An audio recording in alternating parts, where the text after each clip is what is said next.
कि मैं कहाँ रहती हूँ, मेरा रियल नेम क्या है, मेरी इनकम क्या है, और always keep chasing your dream. Mummy को फोन कर दिया, कहाँ है तुम्हारी heroine. Hi everyone, so this is my first ever introduction video. तो आज मैं आपके सारे क्वेश्चंस के आंसर देने वाली हूँ जो मुझसे रिलेटेड हैं। मुझसे आपने काफ़ी बार पूछा है कि मैं कहाँ रहती हूँ, मेरा रियल नेम क्या है, मेरी इनकम क्या है, और मैं कितना कमा लेती हूँ, और बहुत सारे क्वेश्चंस हैं, मैं भूल भी गई हूँ। तो मैंने अपने फ़ोन को नोट कर लिया है। मैं आपको दिखाऊंगी आपके क्वेश्चंस के साथ किस किस ने मुझसे क्वेश्चन पूछे और क्या क्या क्वेश्चन थे। तो पहले मैं आपको अपना इंट्रो दे देती हूँ, फर्स्ट इंट्रो। और मैं जो इंट्रो देने वाली हूँ उसको आप प्लीज़ याद रखना, आइंदा मुझसे मत पूछना what's your name, where are you from, okay. So let's get into the video. तो मेरा नाम है इज़ा। तो जैसा कि आपको पता है कि मेरी जो पहली आईडी है इज़ामी कैसल, उस पर भी मेरा ही नाम है, और जो मेरी सेकंड आईडी है जिस पर ये वीडियो गई है वो भी मेरी ईज़ा के नाम से ही है, द रियल ईज़ा, ओके। तो मेरा नाम आपको पता चल गया। अब मैं कहाँ रहती हूँ, मैं रहती हूँ इंडिया, उत्तर प्रदेश में, और मैं आपको अपनी सिटी का नाम नहीं बता सकती because this is my personal information, so forget it, okay. Next question is this कि मेरी इनकम क्या है। इनकम को मैं आपको लास्ट में बताऊंगी बिकॉज दिस इज़ पर्सनल। मैं आपको बहुत छोटा सा आइडिया देने वाली हूँ जिससे आप गैस करेंगे कि मेरी इनकम क्या होगी, ओके। तो ये रहा मेरा फर्स्ट क्वेश्चन जो पूछा है स्वीट लव 77 ने। उनका पहला क्वेश्चन है व्हाट्स योर एज, मतलब मेरा एज पूछा है। तो मेरा एज है 21। मैं आपको काफ़ी बार बता चुकी हूँ अपनी लाइफ में। Birth date 2004। क्या फ्यूचर में अगर BTS ने शादी कर ली तब भी आप आर्मी रहेंगी या फिर उन्हें भूल जाएंगी?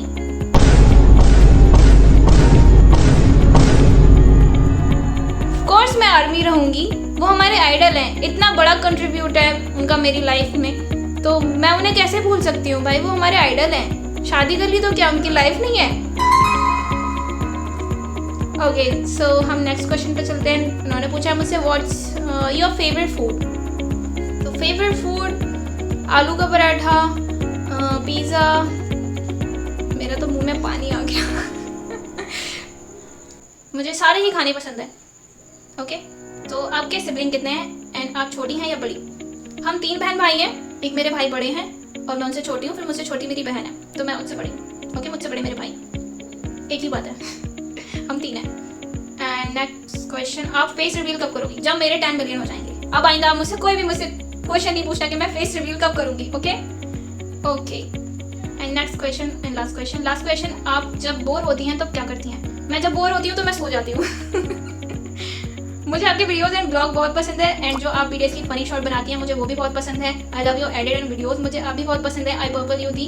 अगर आप ये कमेंट रीड कर रही हैं तो मैं प्रे करूँगी कि आप हमेशा खुश रहें। Thank you so much for this blessing, and मैं खुश रहती हूँ हमेशा और आप भी खुश रहें, मेरी यही दुआ है, ओके। तो अब हम नेक्स्ट क्वेश्चन पे चलते हैं। क्यू ड्रीम शॉर्ट ने मुझसे पूछा है योर ड्रीम। मेरा फर्स्ट ड्रीम है कि मैं BTS कॉन्सर्ट अटेंड करूँ, और दूसरा ड्रीम है कि मैं बहुत सारी जो मेरी ड्रीम कंट्री है मैं उनको घूमूं। अभी के लिए तो वो पॉसिबल नहीं है, पता नहीं कब पॉसिबल होगा और नेक्स्ट है योर एजुकेशन मैंने ग्रेजुएशन कंप्लीट की है एंड मैं MA सेकेंड सेमेस्टर में हूँ, मैं इंग्लिश ऑनर से कर रही हूँ, ओके। और योर सिटी नेम पर्सनल। आपके फैमिली में कितने लोग हैं? 3। आपने यूरोप कैसे स्टार्ट किया? इसकी बहुत लंबी कहानी है, मेरी जर्नी बहुत लंबी है। बस इतना ही, आप हेल्दी रहो और हैप्पी रहो। Thank you so much. और आप भी हेल्दी रहें और हैप्पी रहें हमेशा, मेरी यही दुआ है आप सबके लिए। तो नेक्स्ट क्वेश्चन मुझसे पूछा है अतुल शर्वन ने।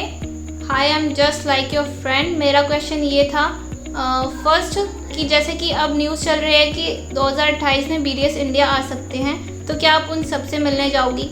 ऑफ कोर्स मैं जाऊँगी, चाहे मुझे रोना पड़े अपने घर वालों के सामने। में सच में बहुत ज़्यादा एक्साइटेड हूँ, अगर वो आए तो मैं ज़रूर जाऊँगी उनसे मिलने, ओके। सबसे पहले सेकंड क्वेश्चन है इनका, सबसे पहले कि किस मेंबर से मिलना चाहोगी? भाई मैं सबसे मिलना चाहूँगी, मेरे लिए सब इम्पॉर्टेंट है, तो मैं सबसे मिलूँगी एक एक करके। अगर ये चांस रहा तो, वरना तो पॉसिबल भी नहीं है। दूर से दिख जाए वही हमारे लिए बहुत काफ़ी है, ठीक है। थर्ड, अच्छा जब तक आप BTS के बारे में कुछ भी नहीं जानती थी और कोई दूसरा आपको उनके बारे में बताता तो आप क्या सोचती थी BTS के बारे में? प्लीज़ जल्दी बनाइएगा अपनी इंट्रोडक्शन की video. I am waiting for your video. Okay, पहले तो ये मेरे अलावा मेरी पूरे मोहल्ले में, पूरे शहर में कोई नहीं जानता था BTS के बारे में, ठीक है। और दूसरी मेरी जो जर्नी है मैं आपको शुरू से बताऊंगी, तभी आपको समझ में आएगा कि क्यों नहीं जानते थे, कहाँ से मैंने स्टार्ट किया था और मैं कब से जानती हूँ उनको। तो मैं अपनी जर्नी इसी वीडियो में बताने वाली हूँ थोड़ी देर के बाद। पहले क्वेश्चन पिक कर लेते हैं। ओके, तो आपका क्वेश्चन इसको मैं साइड में करूँगी, आपको अपनी जर्नी के साथ बताऊँगी। ओके, और नेक्स्ट क्वेश्चन मुझसे पूछा है हार्ड टच लिरिक्स ने। दीदी, आपने यूट्यूब एडिटिंग खुद से सीखी या किसी कोर्स से? और बिगिनर क्रिएटर को आप एडिटिंग और स्टोरी टेलिंग इम्प्रूव करने के लिए क्या एडवाइस देंगी?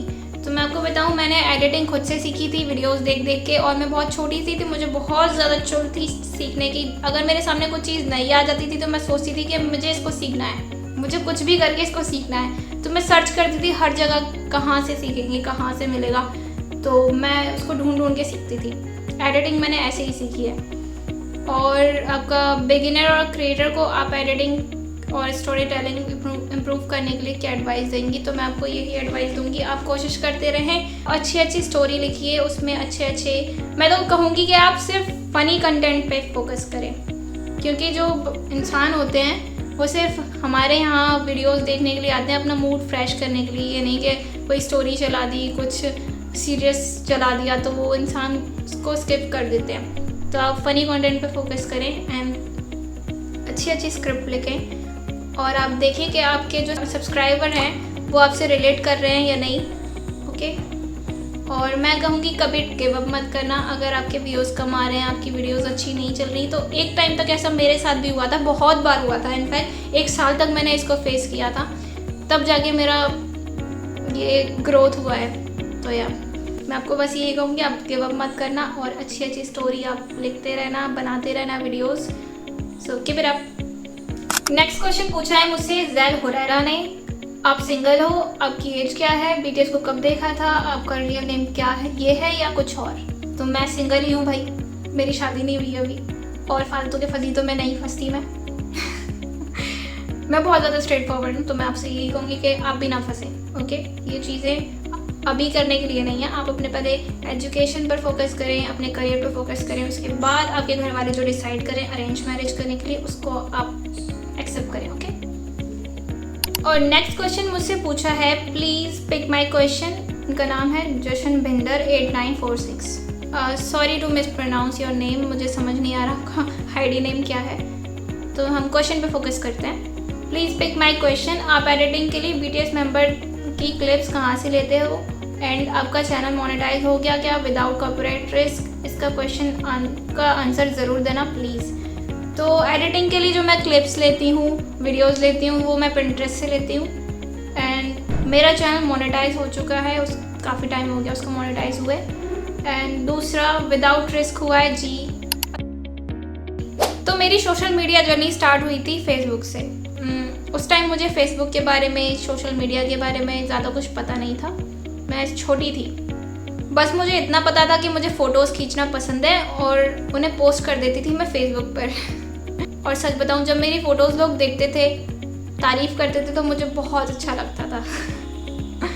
ऑफकोर्स सबको अच्छा लगता है। आप लोग सोच रहे होंगे इतनी शुरू से क्यों बता रही हूँ, तो मैं आपको इसलिए बता रही हूँ क्योंकि यहीं से मेरी जर्नी स्टार्ट हो रही है, तो आप प्लीज़ सुन के जाना। ओके, सो कुछ टाइम बाद फिर जियो का ज़माना आ गया, और जिन्होंने वो जियो का ज़माना देखा है तो उन्हें पता होगा उस टाइम पर लिटरली इंटरनेट फ्री लगता था, और हमारे पास इतना सारा डाटा हुआ करता था कि हमें सोचना नहीं पड़ता था कि हम कहाँ खर्च करें, बस डाउनलोड करना होता था वीडियोस, गाने, मूवीज़। तो फिर उस वक्त मेरी एंट्री हुई थी यूट्यूब पर। यूट्यूब को मैंने देखना स्टार्ट किया। मैं घंटों यूट्यूब पर बैठकर वीडियोस देखती थी, गाने सुनती थी, बहुत सारी चीज़ें करती थी। फिर मेरा मन किया कि मैं भी कुछ ऐसा एक्टिविटीज़ करूं, वीडियोस बनाऊं या कुछ और करूं। मेरा दिल में और मेरे दिमाग में खुराफाती बातें चलती थी कि मैं ये बनाऊं, मैं वो बनाऊं। उस वक्त मुझे इतना नहीं पता था कि ब्लॉग्स वगैरह होते हैं और अपने बारे में इंसान बताते हैं। बस मैं सोचती थी पता नहीं क्या ही मिलता है इन लोगों को, ये वीडियोज़ बनाते हैं। तो उन्हें देखकर मुझे ऐसा लगता था कि मुझे भी बनानी चाहिए वीडियोज़। लेकिन उस वक्त घर वालों की परमिशन मिलना इम्पॉसिबल था, और मुझे इतना भी नहीं पता था कि फेस हाइड करके भी वीडियोस बनाई जा सकती हैं। मुझे तो लिटरली ये भी नहीं पता था कि यूट्यूब से पैसे मिलते हैं, यूट्यूब से ग्रोथ होती है, कुछ भी नहीं पता था। I have no idea.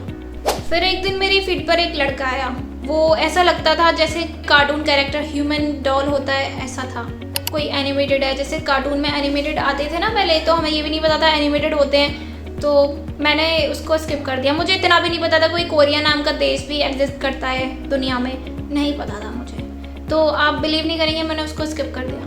फिर कुछ दिन बाद मेरी फीड पर दोबारा वीडियो आई उसी लड़के के साथ। देन उसके साथ फिर 2 बंदे और थे, वो मुझे अच्छे लगे तो मैंने उस वीडियो को लाइक कर दिया। फिर मेरी फीड भर गई, मतलब लिटरली वो फीड मेरी ऐसी हो गई थी, बस BTS BTS BTS BTS आ रहे थे। ऊपर करो तो BTS, ऊपर करो तो कोरिया, ऊपर करो तो BTS, ऐसा था।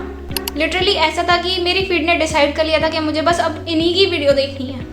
मैं रोज़ वीडियो देखती थी, तो फिर मैंने कमेंट पढ़ना स्टार्ट किया। वहाँ मुझे एक नाम दिखा था, उसमें लिखा था जिमिन। मुझे ये भी नहीं पता था ये भी कोई नाम होता है। और सच बताऊँ, मैंने अपनी लाइफ में ऐसा नाम नहीं सुना था कि जिमिन भी नाम होता है, ऐसा भी कोई नाम होता है, मुझे नहीं पता था। फिर उसके बाद मेरा दिमाग का कीड़ा मुझे बोला कि कुछ करना, इस नाम के बारे में जानने की कोशिश कर। तो मैंने उस नाम को लिया, पेस्ट कर दिया गूगल पर जाकर मैंने उसको सर्च किया जिमिन। फिर सर्च की जो लिस्ट होती है उसके नीचे आया जिमिन ऑफ BTS। मैंने कहा अब ये BTS क्या है भाई, मुझे नहीं पता था भाई कुछ भी। तो मैंने उस पर क्लिक कर दिया जिमिन ऑफ BTS पे। फिर उस पर पूरी थ्योरी निकल कर आई BTS के बारे में कि इसमें BTS में 7 मेंबर हैं और उनके नाम जिमिन, JK, जंगकोक, बहुत सारी थ्योरी थी। मैं तो अभी याद भी नहीं है, लेकिन सबके बारे में लिखा हुआ था। उसमें बताया था ये BTS मेंबर हैं, ये K-pop बैंड है। K-pop नाम भी पहली बार सुना था, ये K-pop क्या होता है मुझे बस इतना पता था, गाने होते हैं, गाने में रैप होते हैं, गाने में लिरिक्स होते हैं, इसके बाद मुझे कुछ नहीं पता था। फिर मेरी लाइफ ऐसी कंटिन्यू हुई। मेरी लाइफ में बहुत सारी वीडियोस आती रही BTS के बारे में, उनके गेम्स की, उनके जहाँ वो इंटरव्यू देने जाते थे वैसी वीडियोस आती थी। मैं लाइक करती थी, मैं बस देखती थी, मेरा फीड उन्हीं से भरा रहता था। फिर एंट्री हुई मेरी लाइफ में डायनामाइट सॉन्ग की, और लिटरली आपको यकीन नहीं होगा, उस सॉन्ग का 10,000 लाइक मेरा था। और उस सॉन्ग से मुझे इतना ज़्यादा ऑब्सेशन हो गया था कि मैं जब भी फ़ोन खोलती थी बस डायनामाइट, बर्तन धोती तो डायनामाइट, खाना खाती तो डायनामाइट, बस वीडियो चलता रहता था मेरा। पापा मुझसे कहते थे कि क्या देखती रहती है लड़कों को तो, और ये कैसे लड़के हैं, मतलब चाइनीज़ों को क्यों देखती है। उन्हें तो कुछ भी नहीं पता था। वो मेरे घर वाले अभी भी ज़्यादातर यही बोलेंगे कि चाइनीज़ है, उन्हें कोरिया के बारे में नहीं पता है। मेरी माँ को पता है, मेरी बहन को पता है, मेरे भाई को पता है, लेकिन औरों को नहीं पता है, जो मेरे रिलेटिव्स हैं उनको नहीं पता है। और एक मेरी कज़न है, वो मेरी सबसे प्यारी कज़न है, उसको भी पता है। फिर धीरे धीरे मैं ऑफिशियली आर्मी बन गई। मैं उनके सॉन्ग देखती थी, उनको वोट करती थी, उनको स्ट्रीम करती थी, मतलब जितनी भी एक्टिविटीज़ होती थी मैं करती थी। मतलब फ़ोन हाथ में आते ही मुझे पता चलता था कि यहाँ वोटिंग चल रही है, तो फेक वोटिंग भी करती थी मैं। मतलब ऐसा होता है ना कि कोई भी वेबसाइट बना देता है BTS के नाम से और फेक वोटिंग चल रही है, मैं वहाँ भी जाके वोट करती थी। इतनी पागल थी, मुझे नहीं पता था भाई ये फेक वोटिंग भी होती है। मुझे लगता था कि बस BTS के बारे में तो करो, बस करना ही था। और उस टाइम का सबसे फ़नी पार्ट पता है क्या था? मुझे लगता था कि जब हम वोट करते हैं ना तो BTS बैठ के देखते हैं कि कौन वोट कर रहा है, किसने किया है ये वोट, ये पहला वोट, ये सेकंड वोट, ये थर्ड वोट किसका है। मतलब आप यकीन कर सकते हैं इतनी पागल थी मैं। मुझे इतना भी दिमाग नहीं था कि ऐसा कोई पॉसिबिलिटी नहीं है यार। मुझे लिटरली ये लगता था कि एक दिन उन्हें मेरा नाम दिखेगा कि ये ईज़ा नाम की लड़की बहुत मेहनत कर रही है, एक दिन किसी दिन तो उन्हें मेरा नाम दिखेगा।